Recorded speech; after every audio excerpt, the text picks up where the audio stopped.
Shalom Bapak Ibu dan saudara-saudari sekalian yang kekasih di dalam nama Adonai Yeshua HaMashiach.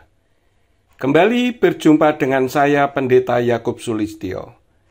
Kali ini video saya menyanggah terhadap Sam, seorang teolog karismatik, seorang gembala BFM Palangkaraya di videonya yang berjudul "Wajibkah Kristen menggunakan nama YHWH?" Video lengkapnya saya tulis di deskripsi video ini agar singkat. Saya tidak perlu mengulang lagi, tapi langsung saya sanggah saja. Sebelum menonton lebih jauh, saran saya taruh hati Anda di sudut netral terlebih dahulu, agar bisa menangkap intinya. Jika hati Anda marah, lebih baik jangan melanjutkan mempelajari video ini, karena tidak akan bermanfaat apapun bagi Anda. Dan jangan komen, karena banyak orang tidak mau mempelajari video saya, dari membaca judulnya saja sudah murka, lalu memberi komen yang tidak sopan, sehingga tidak mencerminkan sebagai karakter seorang murid Yeshua. Selamat mendengarkan, Bapa Yahweh di dalam nama Yeshua HaMashiach, Waruach HaKodesh memberkati.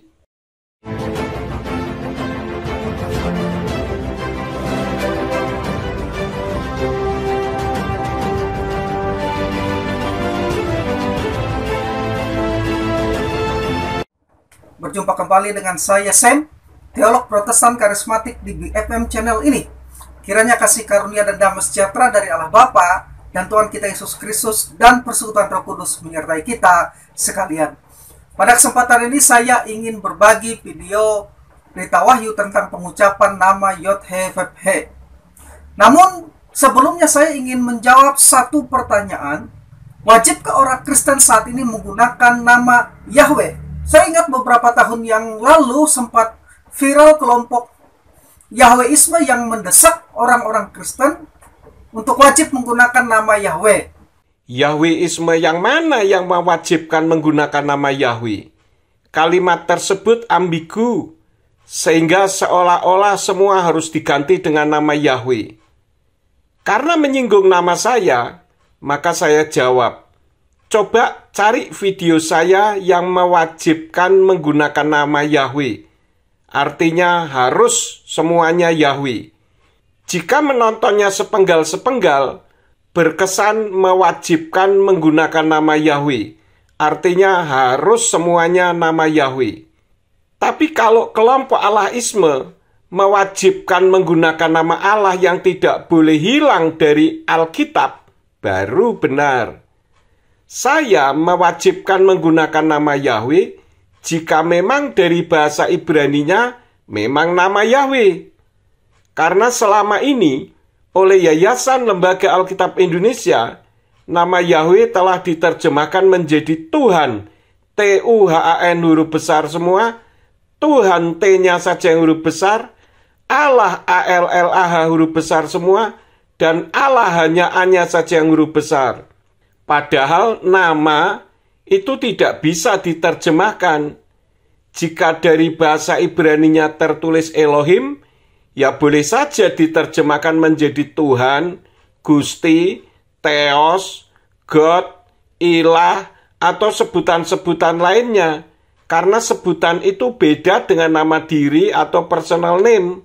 Sam sebagai seorang teolog, saat membuat skripsi, ketika membuat objek, logcheat, dan sebagainya, apakah nama diri si penulis diubah? Diubah atau tidak?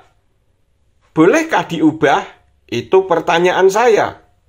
Kekeliruan dari kelompok ini adalah mewajibkan apa yang sebenarnya tidak diwajibkan dalam perjanjian baru, apabila kita menafsir berdasarkan prinsip penafsiran yang sehat.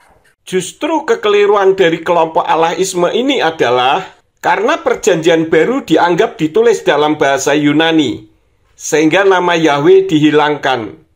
Padahal sejak Septuaginta, yaitu perjanjian lama dalam bahasa Yunani, sementara ada Tenak berbahasa Ibrani, nama Yahweh sudah hilang.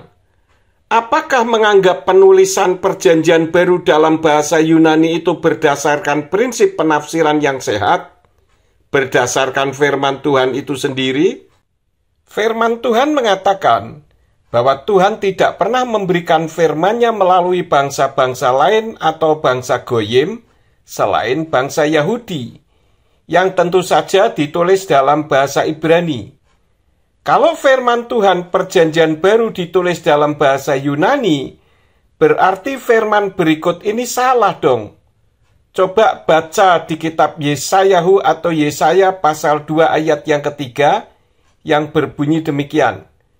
Dan banyak orang pergi dan akan berkata, datanglah dan kita naik ke gunung Yahweh, ke bait Elohim Yakov.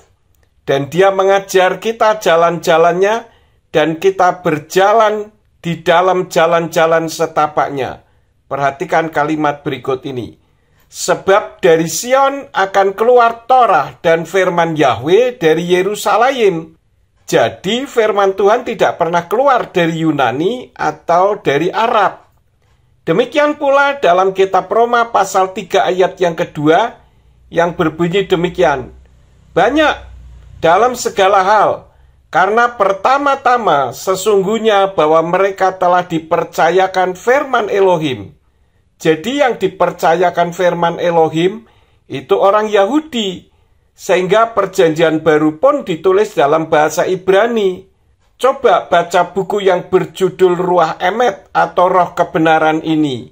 Buku ini ditulis oleh Rabi Yahudi yang menyatakan bagaimana Perjanjian Baru ditulis dalam bahasa Ibrani, lalu diterjemahkan ke dalam bahasa Yunani dengan judul How the New Testament was originally written in Hebrew and Aramaic and how it was translated into Greek, yang ditulis oleh James Kotrim, seorang rabi Yahudi. Jika ditulis dalam bahasa Yunani, seharusnya tidak ada kesalahan dong. Jika ada kesalahan, berarti iman kita juga salah. Coba perhatikan video-video saya ini yang sebenarnya sudah ada di YouTube yang membuktikan bahwa Perjanjian Baru ditulis dalam bahasa Ibrani. Mari kita lihat bersama. Benarkah kitab suci Perjanjian Baru aslinya ditulis dalam bahasa Yunani? Logikanya, kitab asli itu harus bebas dari kesalahan. Tapi bagaimana dengan kitab Matius atau Matius 26 ayat yang ke-25?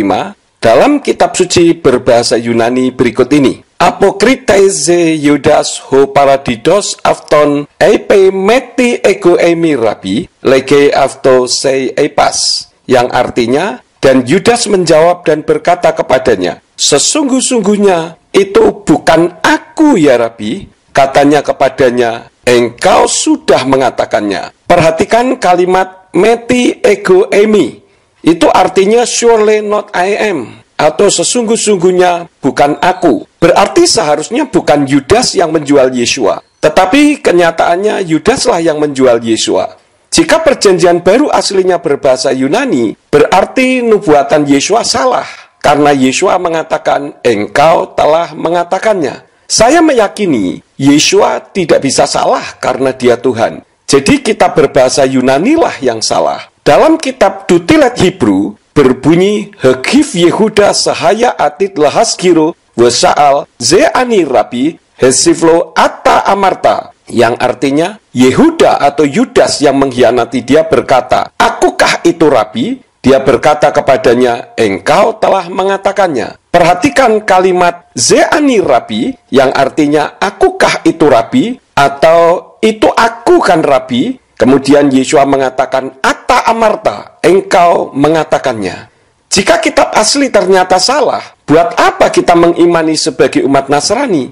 Ingat, kiblat iman percaya kita bukan ke Yunani atau ke Arab, melainkan ke Ibrani. Lembaga Biblika Indonesia juga menyatakan bahwa kitab Perjanjian Baru ditulis dalam bahasa Ibrani, diterjemahkan ke dalam bahasa Yunani. Terbukti tidak pernah ada manuskrip tulisan tangan Matius, Lukas, dan sebagainya dalam bahasa Yunani. Apalagi terdapat berbagai kesalahan. Kesalahan fatal kitab Perjanjian Baru berbahasa Yunani adalah menerjemahkan nama Yahweh menjadi Kurios, padahal tidak ada Tuhan bernama Kurios. Para nabi pun tidak pernah menyembah Tuhan bernama Kurios. Akibatnya, nama Yahweh justru ditolak oleh umatnya sendiri. Benarkah Perjanjian Baru aslinya dalam bahasa Yunani? Kalau asli, seharusnya tidak ada kesalahan. Bagaimana dengan kitab Matius atau Matius pasal 1 ayat yang ke-17, yang dalam kitab berbahasa Yunani berbunyi demikian.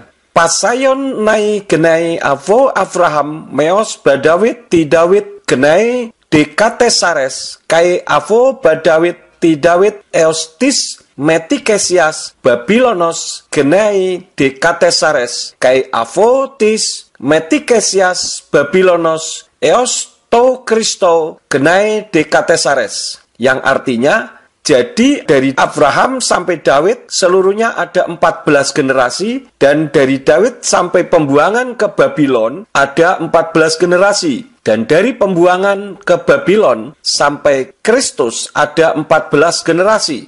Coba perhatikan kata dekatesares yang berarti 14. Tapi coba kita hitung dari ayat 12 sampai 16 dalam kitab berbahasa Yunani berikut, yang berarti sesudah pembuangan ke Babel, Yekonya 1 memperanakkan Sealtiel, 2 Sealtiel memperanakkan Zerubabel, 3 Zerubabel memperanakkan Abihud, 4 Abihud memperanakkan Elyakim, 5 Elyakim memperanakkan Azor, 6 Azor memperanakkan Zadok, 7 Zadok memperanakkan Akhim, 8 Akhim memperanakkan Eliud, 9 Eliud memperanakkan Eleazar, 10 Eleazar memperanakkan Matan, 11 Matan memperanakkan Yakub, 12 Yakub memperanakkan Yusuf, 13 Suami Maria yang melahirkan Yesus yang disebut Kristus. Kenapa hanya 13 generasi? Jadi tidak benar kitab berbahasa Yunani. Dalam kitab Dutilet berbahasa Ibrani tertulisnya Abihud memperanakkan Avner, setelah itu baru Avner memperanakkan Elyakim. Kalau kitab Perjanjian Baru berbahasa Yunani itu asli, kenapa salah? Jadi kitab Perjanjian Lama maupun Perjanjian Baru tetap aslinya berbahasa Ibrani, karena Tuhan hanya memakai orang Yahudi. Sesuai kitab Yesayahu atau Yesaya pasal 2 ayat yang ketiga dan Roma pasal 3 ayat yang kedua, bahwa Yahweh Elohim tidak pernah memakai orang Yunani maupun orang Arab dalam karya keselamatan. Maka tidak ada nabi yang berasal dari luar Yahudi. Kitab suci Perjanjian Baru tidak ada nama Yahweh. Kenapa penyembah Yahweh ngotot harus ada Yahweh? Demikian kata orang-orang yang nyinyir anti Yahweh. Mereka mengatakan itu karena mereka berpikir bahwa Perjanjian Baru aslinya ditulis dalam bahasa Yunani. Padahal bahasa Yunani menghilangkan nama Yahweh sejak Septuaginta, Perjanjian Lama yang ditulis oleh 70 rabi-rabi Yahudi untuk orang-orang yang berbahasa Yunani. Kebiasaan itu dilanjutkan di kitab Perjanjian Baru Yunani. Tentu saja nama Yahweh hilang. Kalau kitab Perjanjian Baru berbahasa Yunani benar dari Tuhan, masa nama-nama orang yang ditulis dalam kitab Perjanjian Lama masih ada dan tertulis dalam kitab Perjanjian Baru? Contohnya, di dalam kitab Ibrani pasal 11, ada banyak nama orang seperti Kain, Mose, Noah, Abraham, Yitzhak, Yakub, Esau, Rahab, Gideon, Simson, Yefta, Daud, Samuel, dan lain-lain masih ada, padahal orangnya sudah mati. Tetapi Yahweh yang pribadinya kekal dan tidak pernah mati, sesuai dengan kitab Mazmur pasal 72 ayat yang ke-19, masa tiba-tiba lenyap begitu saja? Masuk akalkah?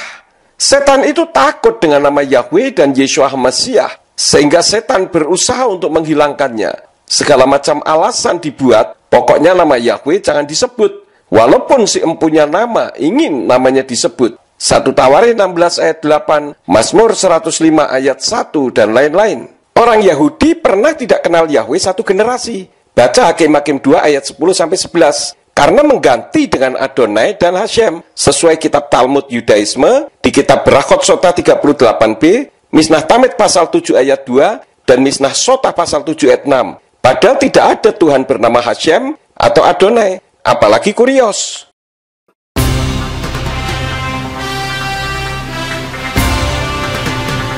Terjemahan Yayasan Lembaga Alkitab Indonesia menambah, mengurang, mengganti, dan menghilangkan. Menambah, di dalam kitab Matius atau Matius pasal 27 ayat yang ke-16, Yayasan Lembaga Alkitab Indonesia menerjemahkannya sebagai berikut.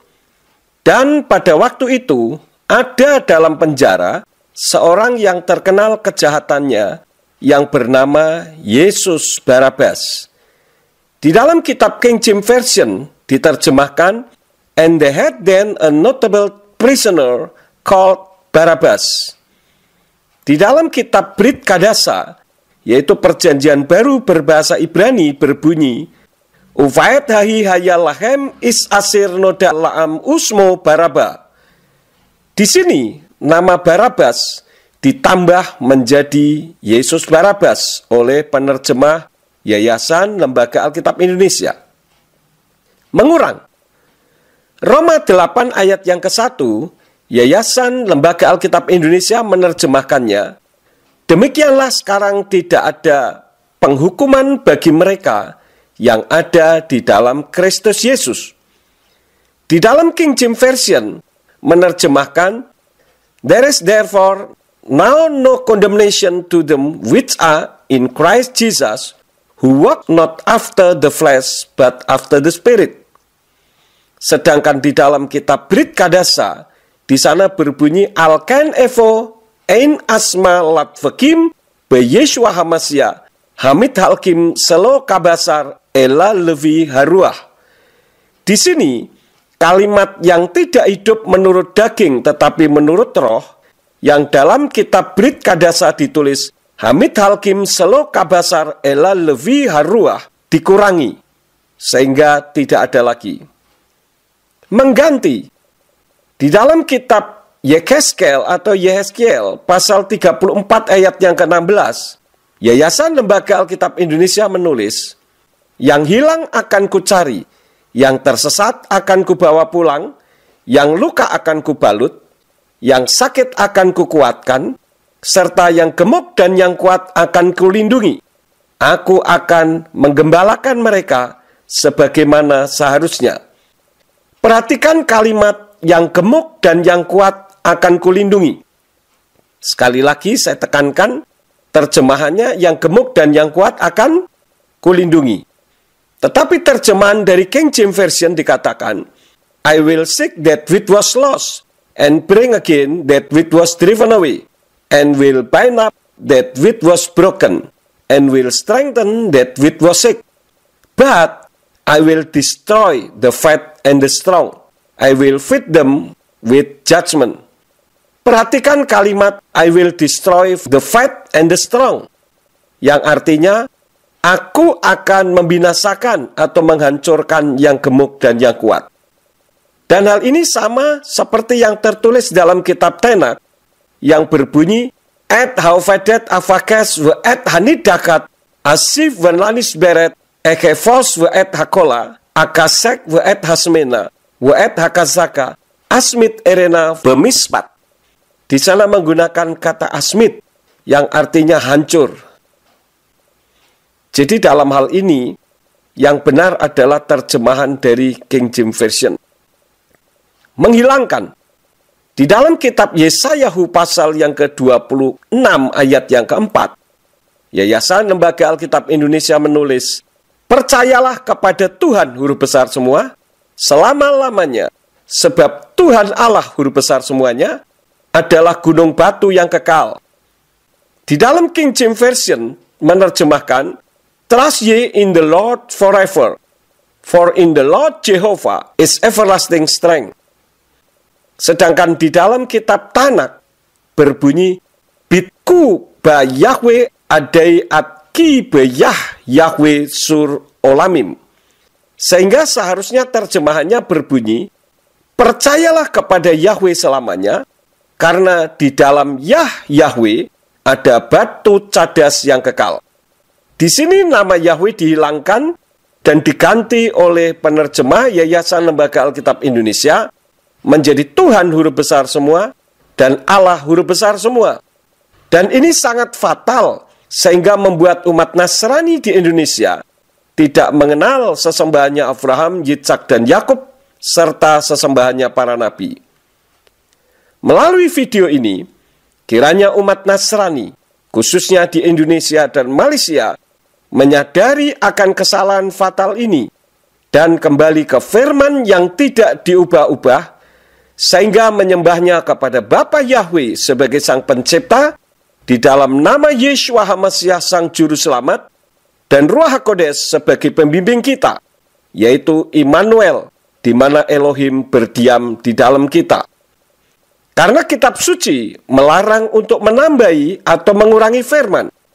Baca Ulangan 4 ayat yang kedua, Ulangan 12 ayat yang ke-32, Amsal 30 ayat yang ke-6, Wahyu 22 ayat yang ke-18, agar tidak dianggap pendusta dan ditambahkan malapetaka dari Elohim. Selain itu, mereka juga menyalahkan lembaga Alkitab Indonesia atau LAI ketika menerjemahkan kata Yahweh dengan Tuhan. Tentu saja menyalahkan Yayasan Lembaga Alkitab Indonesia, karena nama diri Yahweh diterjemahkan menjadi sebutan, padahal nama diri tidak bisa diterjemahkan dan tidak bisa diubah-ubah. Kalau bisa diubah, bagaimana kalau sertifikat tanah yang dimiliki Sem namanya diubah? Berani? Sebagai contoh, di dalam Kejadian 2 ayat 4 dikatakan, demikianlah riwayat langit dan bumi pada waktu diciptakan, ketika Tuhan Allah menjadikan bumi dan langit. Di sini jelas Lembaga Alkitab Indonesia menerjemahkan kata Yahweh dengan Tuhan.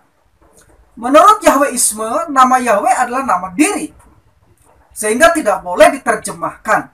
Mereka mengatakan bahwa nama diri tidak boleh diterjemahkan karena Yahweh itu nama diri dan bukan bahasa. Sejak kapan nama diri bisa diterjemahkan?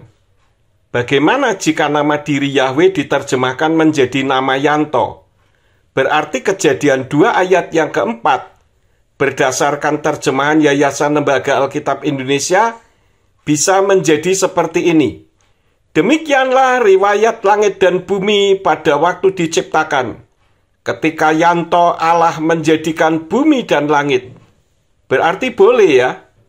Bisa rusak semua iman kita. Yahweh itu nama diri, dan Tuhan, mau huruf besar semua ataupun hanya huruf depannya saja yang huruf besar, itu sebutan. Apakah ada Tuhan bernama Tuhan? Dalam kitab Tenak, Kejadian 2 ayat yang keempat berbunyi sebagai berikut. Ele toldot hasamayim wa haaretz behibaran asot Yahweh Elohim eretz wa samayim, yang seharusnya diterjemahkan, inilah riwayat langit dan bumi ketika semuanya itu diciptakan pada waktu Yahweh Elohim menjadikan bumi dan langit. Jadi jelas yang menciptakan bumi dan langit itu Yahweh Elohim atau Tuhan Yahweh, bukan Tuhan Allah, karena tidak ada Tuhan yang bernama Tuhan. Nah, berikut ini saya kutip pernyataan Yakub Sulistyo, seorang teolog gerakan Yahweisme, yang mengatakan begini. Yahweh itu nama diri, bukan bahasa. Jadi kita bisa dalam bahasa apa saja, tetapi nama diri tidak diterjemahkan. Perjanjian Baru pun mau pakai bahasa apa saja tidak masalah, asal nama Yahweh jangan diubah. Demikian kata Yakub Sulistyo. Jadi menurut mereka, Alkitab boleh memakai bahasa apa saja, asalkan nama diri Yahweh tidak diterjemahkan. Untuk memperjelas, kalau ada orang yang bernama Eko atau Bunga, kebetulan jemaat di Gereja Pemulihan Firman Surya Kebenaran Ambarawa, cabang Desa Nalirojo, ada jemaat yang bernama Bunga. Ketika Pak Eko dan Ibu Bunga ke Amerika, dan ditanya oleh orang Amerika dengan pertanyaan, "What's your name?" Bolehkah Pak Eko mengatakan, "My name is One"? Karena Eko itu berarti satu. Dan Ibu Bunga mengatakan, "My name is Flower." Silahkan dijawab sendiri. Bahkan menerjemahkan nama Yahweh ke dalam bahasa-bahasa lain dianggap menghujat Allah. Silahkan coba cari video saya yang mengatakan menerjemahkan nama Yahweh ke dalam bahasa-bahasa lain itu menghujat Allah. Mana ada? Bagi saya, menghujat Allah itu tidak berdampak apapun bagi saya, karena Allah bukan sesembahan saya, dan saya menghormati umat Islam yang memiliki sesembahan yang bernama Allah. Jadi saya kembalikan Allah kepada umat Islam, bukan dihujat seperti apa yang dikatakan Sam tadi. Karena Allah itu beda dengan Yahweh. Coba dengar video ini. I will answer. By the way, I'm not running away from the answer. For us, we never claim, Muslims, we never claim that Allah is Yahweh. Perfect. We never claim this. Good. Yeah, we never claim this. For you to know. Yeah, excellent. Excellent. We never claim this. Absolutely. And very as good. well. Yeah, of course. Very good. Thank you. I don't need to do Well, it. we are agreeing on that, so thank you. Allah mentioned to us in the Quran about His name, and He named Himself Tabaraka wa Ta'ala as Allah, and He named Himself as will reveal on the tongue of the Prophet Sallallahu Alaihi Wasallam, on the Quran or on the tongue of the Prophet Sallallahu Alaihi Wasallam. Allah has 99 names of the ones we are aware of nowadays. None of them is Yahweh. I really appreciate you agreeing on camera that Yahweh of the Bible is not the same as Allah of the Quran. Bahkan Bante Buddha yang bernama Utamo pun tahu, tapi orang Kristennya justru menganggap sesat. Memang sangat aneh dan ironis ini. Mari kita dengarkan bersama-sama apa yang dikatakan oleh Bante Buddha yang bernama Utamo ini. Padahal sebetulnya Sang Buddha bukan Tuhan. Sang Buddha itu guru. Jadi Sang Buddha itu adalah guru yang mengajarkan Dharma, sehingga jelas bukan Tuhan. Nah, kalau begitu Tuhannya bagaimana? Ada yang kemudian mengatakan, wah, Tuhan di dalam agama Buddha tidak ada. Nah, ini lebih parah lagi, tidak ada. Biasanya kalau saya dikatakan begitu, saya jawab, kalau ngomong Tuhan tidak ada, berarti ini perlu ditatar Pancasila. Kenapa demikian?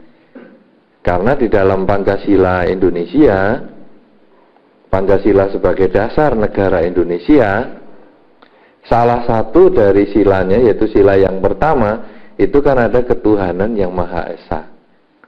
Dan kalau ada ketuhanan yang Maha Esa, agama yang diakui ada 5, salah satunya agama Buddha. Jadi kalau orang mengatakan agama Buddha tidak bertuhan, wah ini dia, tatar Pancasila. Biar tahu bahwa agama Buddha itu termasuk salah satu dari agama yang diakui memiliki konsep ketuhanan yang Maha Esa. Nah, kalau begitu, ketuhanan yang Maha Esa ini adalah diakui oleh pemerintah. Konsep ketuhanan agama Buddha diakui oleh pemerintah. Sekarang, apakah konsep agama Buddha itu tentang Tuhan? Kok tidak pernah ada umat Buddha yang sembahyang, Tuhan berilah saya sebagai umat Buddha rezeki, Tuhan berilah saya sebagai umat Buddha keselamatan. Kok tidak pernah? Nah, kita harus menjawab, selain konsep ketuhanan itu diakui oleh pemerintah, yang kedua, konsep ketuhanan setiap agama tidak sama. Apakah yang disebut tidak sama? Namanya masing-masing tidak sama. Tuhan ini dalam agama Kristen apa namanya? Yesus. Allah Bapa Yesus. Siapa namanya? Tuhan dalam agama Kristen. Allah.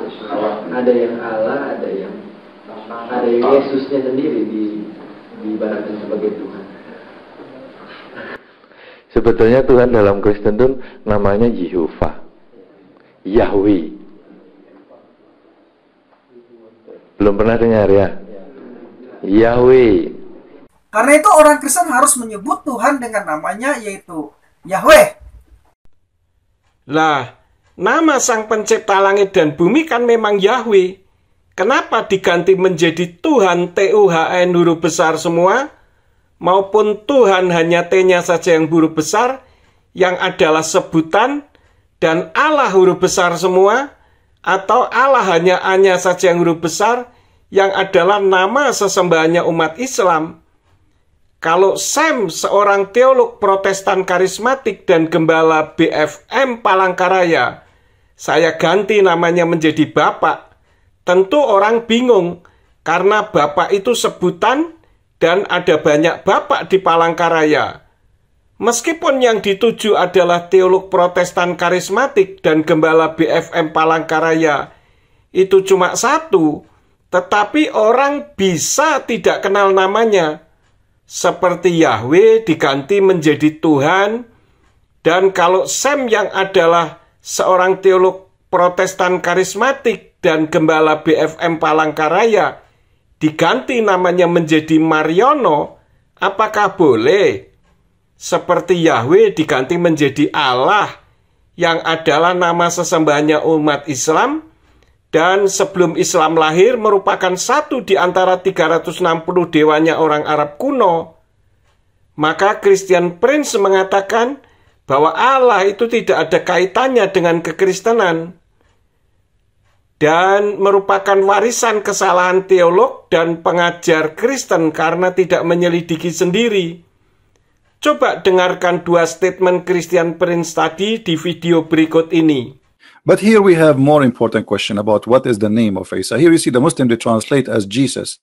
But the fact, the word Yeshua or Yeshua in Arabic and Yeshua in Hebrew, not mentioned once in the Quran. So this is a fabrication. Or let us say it's a fabricated translation. The same as some Christian who translated the Bible into Arabic and they used the word Allah in the translation. That is a fabrication too. So translation can be full of fabrication, the same as some who translated the Bible and used the word Allah, but in fact this is not Christianity, and Allah has nothing to do with Christianity. And after 1400 years of occupation, the Arabic Christians forced to use the word Allah, and now it became part of their, let us say, the daily life talking.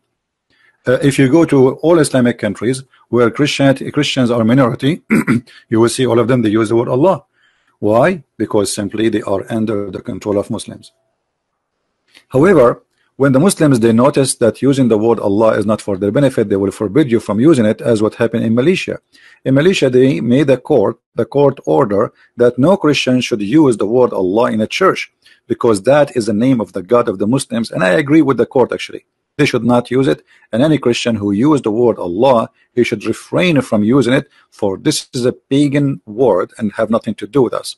So I agree 100% with the court of Malaysia, which is saying Allah is a name of the God of Islam and have nothing to do with the Christians. Why the Muslims in that country, they were upset from Christian using that word? Because they noticed a lot of Muslims converting out of Islam. So they said to themselves, maybe the missionaries, because they are using the word Allah when they speak to the Muslims, make the Muslims easy transaction from the cult of Islam to Christianity. And as I say, it's wrong to use the word Allah, for this is a pagan name, and it's not the word mean God, it's a name of a God which is a pagan God, exists before Islam. Yeah, that's what is wrong to use. There's many Bible translation, they are using the word Allah. That's absolutely false translation, and we should avoid saying the word Allah, praying to God. But you can say, I mean, there's so many, like especially in the Middle East, the generation they learn nothing but saying the word Allah. But this is false name, false God. It's a big mistake Christians they do when they use it. But people they are inheriting false inheriting, and the one to blame actually is the priest. Most of the priests are just doing business, sadly. Lihat juga literatur berikut ini bahwa sebelum Islam lahir itu merupakan satu di antara 360 dewanya orang Arab yang diadopsi oleh Kristen Arab, lalu diadopsi lagi oleh umat Islam, dan diadopsi lagi oleh Kristen Indonesia. Saya tidak akan membacakannya. Silakan video ini bisa di-pause dan dibaca. Setelah terbaca, baru bisa di-play lagi.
Yahweh ini sebetulnya yang sejauh yang saya ketahui adalah pelafalan dugaan dari Yod-He-Web-He. Nama Yahweh itu bukan dugaan, tetapi sebuah kepastian. Tidak ada iman dugaan dalam firman Tuhan.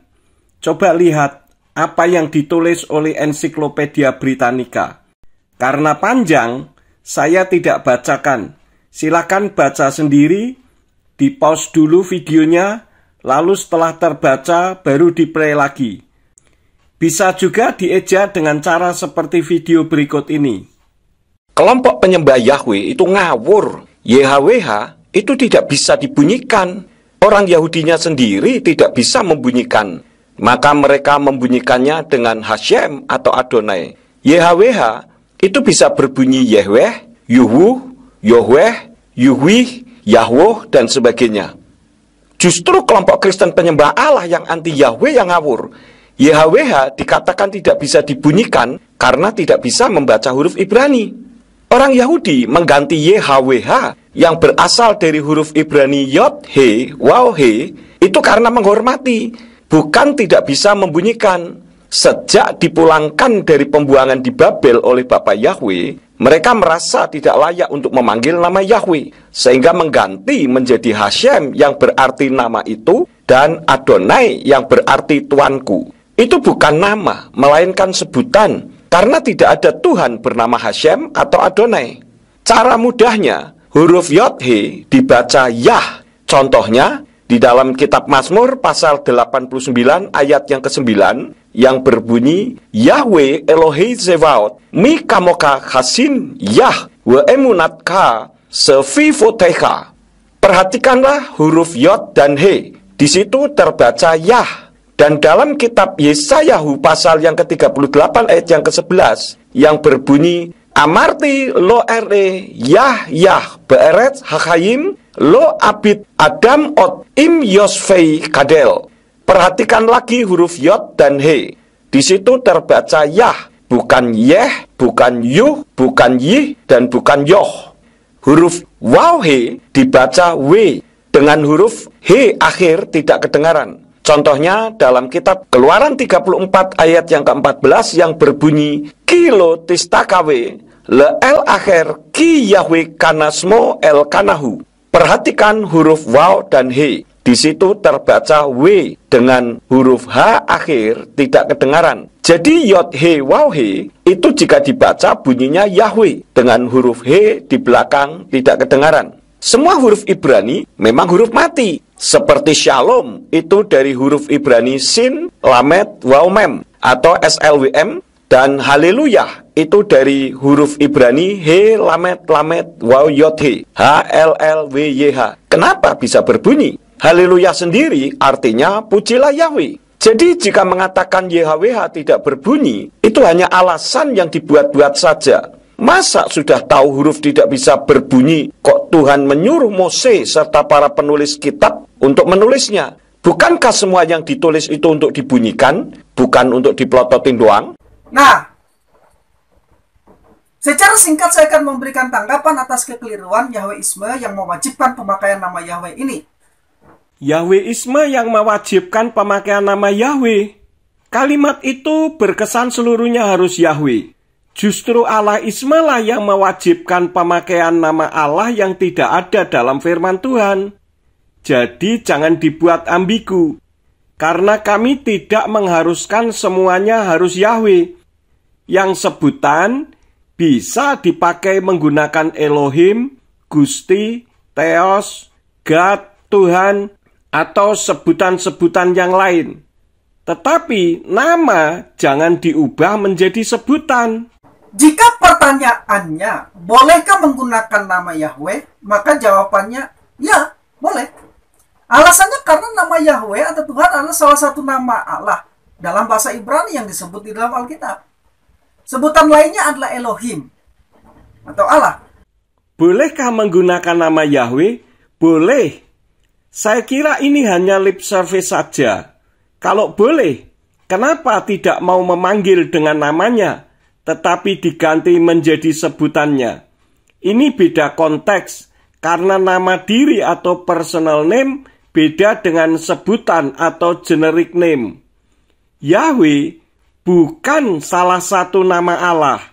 Yahweh itu nama satu-satunya, seperti yang tertulis dalam kitab Zekaryahu atau Zakaria pasal 14 ayat 9, yang dalam kitab Tenak berbunyi, Wahaya Yahweh lemelek al-kal haaretz bayom hahu yihye Yahweh echad usmo echad, yang artinya, dan pada hari itu Yahweh akan menjadi raja atas seluruh bumi.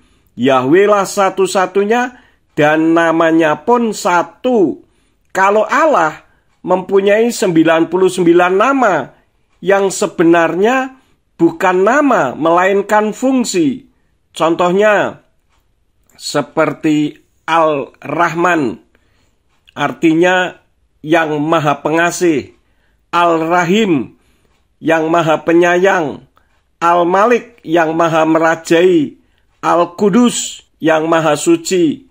As-Salam, yang maha memberi kesejahteraan. Al-Mu'min, yang maha memberi keamanan. Al-Muhaimin, yang maha mengawasi. Al-Aziz, yang maha perkasa. Al-Jabbar, yang maha memaksa. Al-Mutakabir, yang maha megah. Al-Khalik, yang maha pencipta, dan sebagainya. Nah, kalau Elohim memang sebutan, tetapi jangan disandingkan dengan Allah, karena Allah itu nama, sedangkan Elohim itu sebutan. Terbukti Al-Quran dalam bahasa Belanda dan dalam bahasa Inggris, nama Allah tidak diubah, karena Allah itu nama, bukan sebutan. Silahkan dilihat dan dibaca sendiri ya. Dalam Quran berbahasa Inggris, nama Allah tidak diubah menjadi God, dan dalam Quran berbahasa Belanda tidak diganti menjadi Hir, karena memang Allah itu nama diri, bukan sebutan. Dalam perjanjian baru bahasa Yunani, nama Yahweh disebut dengan Kurios dan Elohim dengan Theos. Kenapa dalam perjanjian baru berbahasa Yunani nama Yahweh diganti menjadi sebutan, yaitu Kurios? Karena huruf Yunani tidak mengenal huruf YHWH, seperti dalam kitab berbahasa Arab. Nama Yahweh diganti menjadi Yahwah, tetapi masih tetap nama, karena huruf Arab tidak mengenal vokal E. Namun kalau Kurios maupun Theos, itu bukan nama, melainkan sebutan, karena tidak ada Tuhan bernama Kurios dan Tuhan bernama Theos. Profesor Charles Sirairi menjelaskan, banyak nama Allah di dalam Alkitab memberikan pernyataan tambahan tentang sifatnya. Ini bukan sekedar nama yang diberikan oleh orang, tetapi pada kebanyakan kasus di Alkitab merupakan penggambaran Allah tentang dirinya sendiri. Nama-nama itu menyatakan aspek-aspek sifatnya. Ini penerjemahnya yang keliru, karena masih menggunakan nama Allah yang dijadikan sebagai sebutan. Saya yakin dalam bukunya, Profesor Charles yang berbahasa Inggris, tidak ada kata nama Allah, tetapi dari kata God, yang sayangnya diterjemahkan menjadi Allah. Jika aslinya God itu diterjemahkan dengan Tuhan, seharusnya terjemahannya berbunyi demikian. Banyak nama Tuhan dalam Alkitab memberikan pernyataan tambahan tentang sifatnya. Ini bukan sekedar nama yang diberikan oleh orang, tetapi pada kebanyakan kasus di Alkitab merupakan penggambaran Tuhan tentang dirinya sendiri. Nama-nama itu menyatakan aspek-aspek sifatnya. Ya memang benar, seperti misalkan Yahweh Rapa yang berarti Yahweh Sang Penyembuh, Yahweh Yireh yang berarti Yahweh yang menyediakan apa yang menjadi kebutuhan umatnya, Yahweh Nisi yang berarti Yahweh Sang Panji-Panji Kemenangan yang memberikan kemenangan kepada umatnya, Yahweh Sevaot yang berarti Yahweh sebagai penguasa semesta alam dan sebagainya. Karena itu di sini saya menegaskan bahwa saya tidak anti nama Yahweh, dan saya juga tidak melarang orang-orang menggunakan nama Yahweh, karena nama Yahweh itu memang ada di dalam Alkitab yang diperkenalkan kepada Musa dan orang Israel pada saat itu.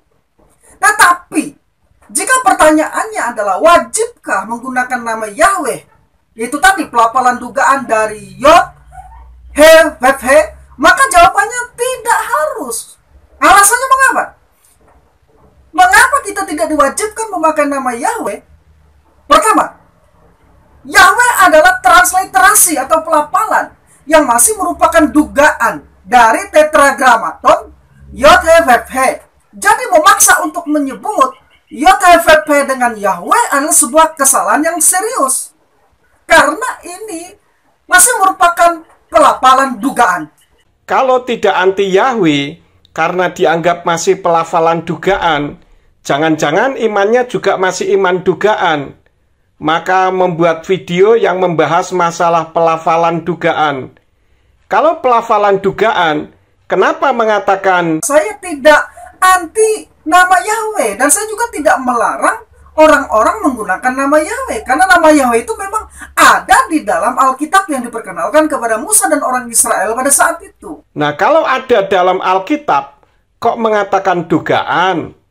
Kalau dugaan, itu berarti yang ada dalam Alkitab bukan Yahweh yang memang benar-benar ada dalam Alkitab. Tadi di depan sudah saya terangkan yang intinya memang huruf Yod He Waw He yang ditransliterasi menjadi YHWH. Itu jika dibaca berbunyi Yahweh dengan huruf H di belakang tidak kedengaran. Jadi bukan berbunyi Yahweh, tetapi Yahweh. Yang kedua, orang Yahudi tidak menyebut nama Yahweh, tetapi menggantinya dengan Adonai. Kiblat iman kita itu kepada firman Tuhan, bukan kepada orang Yahudi. Kalau orang Yahudi yang dijadikan contoh, kenapa mereka yang mengganti nama Yahweh menjadi Adonai, tetapi menolak Yesus yang nama aslinya Yesua sebagai Tuhan dan Juru Selamat? Kenapa tidak diikuti juga? Gak fair dong. Dan perlu diketahui bahwa mereka mengganti dengan Adonai itu karena mereka lebih taat kepada Talmud daripada kepada firman Tuhan itu sendiri.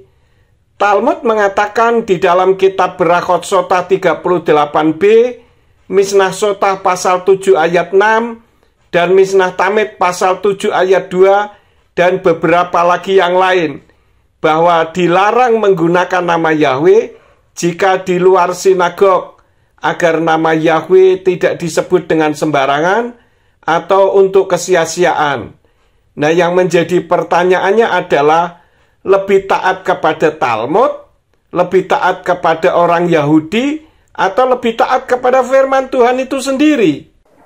Yang ketiga, di dalam Septuaginta, yaitu perjanjian lama berbahasa Yunani yang diterjemahkan dari Tanakh perjanjian lama berbahasa Ibrani oleh 70 sarjana Yahudi atas perintah Imam Besar Eliezer, sama sekali tidak menggunakan kata Yahweh, tetapi menerjemahkannya dengan kurios, Septuaginta ini diterjemahkan sekitar 200 tahun sebelum Kristus. Septuaginta memang mengganti nama Yahweh menjadi Kurios karena huruf Yunani tidak mengenal huruf YHWH. Seperti orang Kristen Arab tidak bisa menulis Yahweh, tetapi Yahwah, karena huruf Arab tidak mengenal vokal E. Tadi di depan sudah saya terangkan. Keempat, Yesus dan para rasul dalam perjanjian baru tidak menggunakan nama Yahweh, tetapi menggunakan kata Kurios untuk Yahweh. Alasannya karena pada saat itu mereka membaca dan memakai Septuaginta, bukan Tanakh.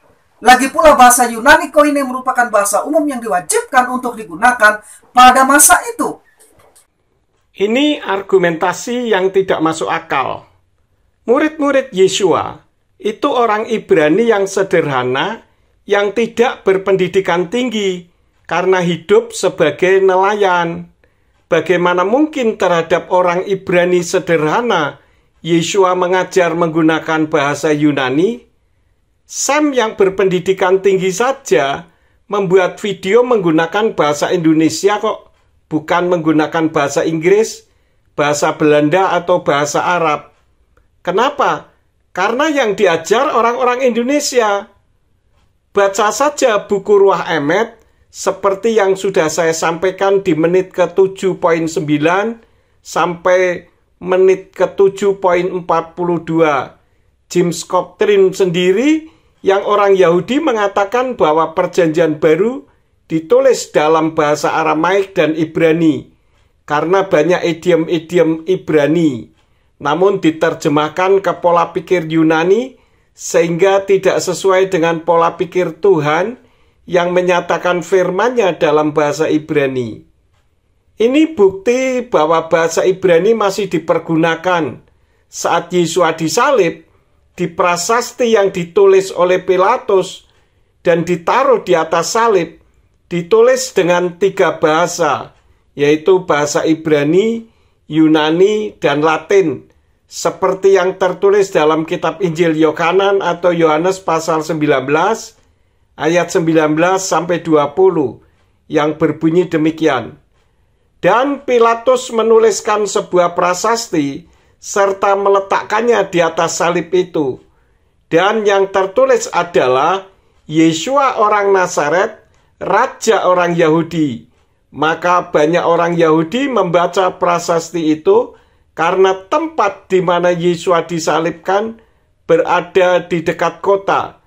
Dan itu telah dituliskan dalam bahasa Ibrani, Yunani, dan Latin.